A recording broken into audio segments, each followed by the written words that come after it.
Hey guys, it's Jen with Nest of Notions, and today I am going to start a redo project of this Rast IKEA 3-drawer dresser.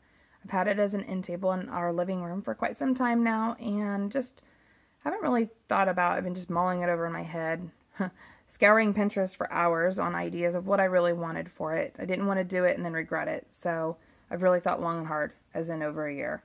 So today, I'm going to add a piece of wood at the bottom there to bump out the bottom so that it is more flush with the drawers, sorry. And then the top of it, the lip of the edge of the side sticks up a little bit. So I'm going to add these thin strips of wood. They're 1/4 inch thick and they're 1.5 inches wide. And I just had them cut in different lengths. So I'm going to do a floorboard pattern. So like if you imagine how floorboards when they're laid are kind of scattered, I'm going to do that and stain it a dark stain, but then the rest of it is going to be painted a white chalk paint.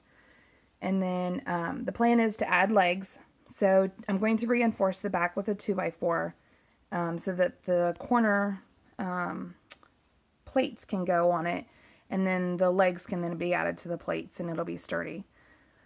I also have some appliques, wood appliques, that I'm going to put in the middle of the two knobs.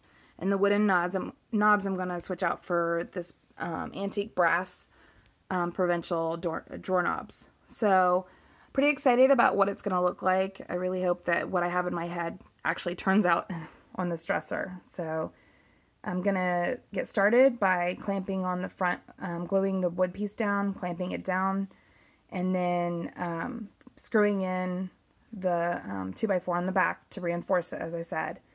And then I'll get started painting it after I get the appliques wooden glued on and they've sat and dried for at least 24 hours.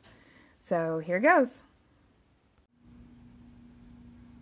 Okay guys, so my husband, I'm going to give him the credit here where it's due. This piece right here, he's glued down and we've clamped it. We've also attached the foot plates. He pre-drilled them so that it wouldn't crack the wood, and then he screwed them in, and then we've screwed the legs on. And then, like I said, we also added this 2x4 in the back right here because it doesn't come with anything in the back, and there wouldn't have been anything to attach the legs to. So we've attached the bottom pieces, and we're going to let them sit overnight. And then I've also attached the wooden appliques with wood glue. I've just used Gorilla wood glue, and like I said, they're already setting. I mean, I can't even wiggle these. And it only took a few minutes for that to happen. These right here, I'm removing the wood knobs tomorrow before I paint this. And then tonight I'll work on staining my strips that are going to go on the top. So I'll come back after I get all that done and we'll see how it looks then. Okay, so I have painted it in its first layer, and I'm definitely going to need a second layer, but I'm going to let this layer of paint dry. And once the coat's finished drying, then tomorrow I plan on painting at least one more coat, and we'll see what it looks like in natural light. I think I can see better where it needs to be touched up. And then once that's done, then the top I haven't painted. I'm going to leave that unfinished so that the glue will adhere from the strips.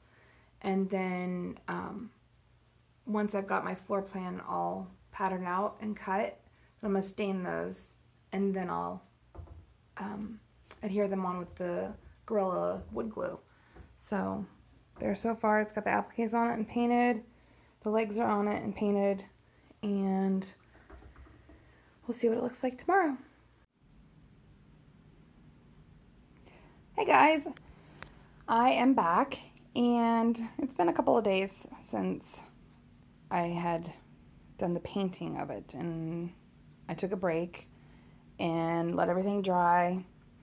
And then we had a dilemma with the top of this, and it was a little bit more tedious than I thought, trying to figure out what pattern I wanted of these strips.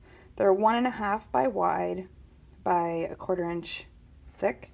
And it was a 24-inch board that I just had cut into different sizes and lengths. But the back half needed to be 1 inch wide. So trying to find one of those in that width, we had to actually cut it down. So I'm really happy with the way it turned out though.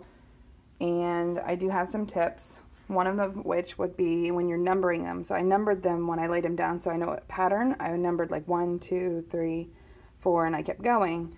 But I didn't number them on the backs, and I didn't stain the back, which would have been helpful if I had numbered them on the back. It wouldn't have been as hard to try and figure out my pattern again. But I glued them down with just Gorilla Wood glue. It held and bonded within 30 minutes, so that makes it a nice quick instead of waiting 24 hours. And it makes a perfect little spot for my teacups. And I think my next step will be to honestly redo that lamp. I actually had painted it white a long time ago, a couple years ago, and I think it just contrasts a little bit more with the table or dresser. I'm using it as an end table with our couch. But we did the French Provincial, it's the brass rubbed knobs, and I believe it's from Home Depot or Lowe's. I'm almost positive they both sell them. These were wood appliques. They came 2 in a pack for $2 from Hobby Lobby. And the paint was just Valspar's chalk paint, step 1, in white. And then I just did a water-based polyurethane on this, on all of it, and then the stain was Mission Oak, and it was 2 in 1. It already had the polyurethane in with the stain, so that worked out great. Made less steps. But I didn't stain or paint or anything the insides. I left those. I think I might align them with some really pretty paper, so either contact paper, wallpaper, or what I think will look great inside of this. But let me get down here so you guys can see the feet. I think it turned out great. The feet are a little bit more like a farmhouse, and the top made me think of more of a farmhouse style, but the front of it is definitely more of a French Provincial with the appliques and the knobs. And there is my IKEA Rast dresser turned into an end table. This would look great next to like each side of a bed, but we're using it in our living room. So it stores a lot of our extra candles, CDs, things like that. So hope you guys enjoyed it. If you did, like, subscribe. There'll be lots more coming.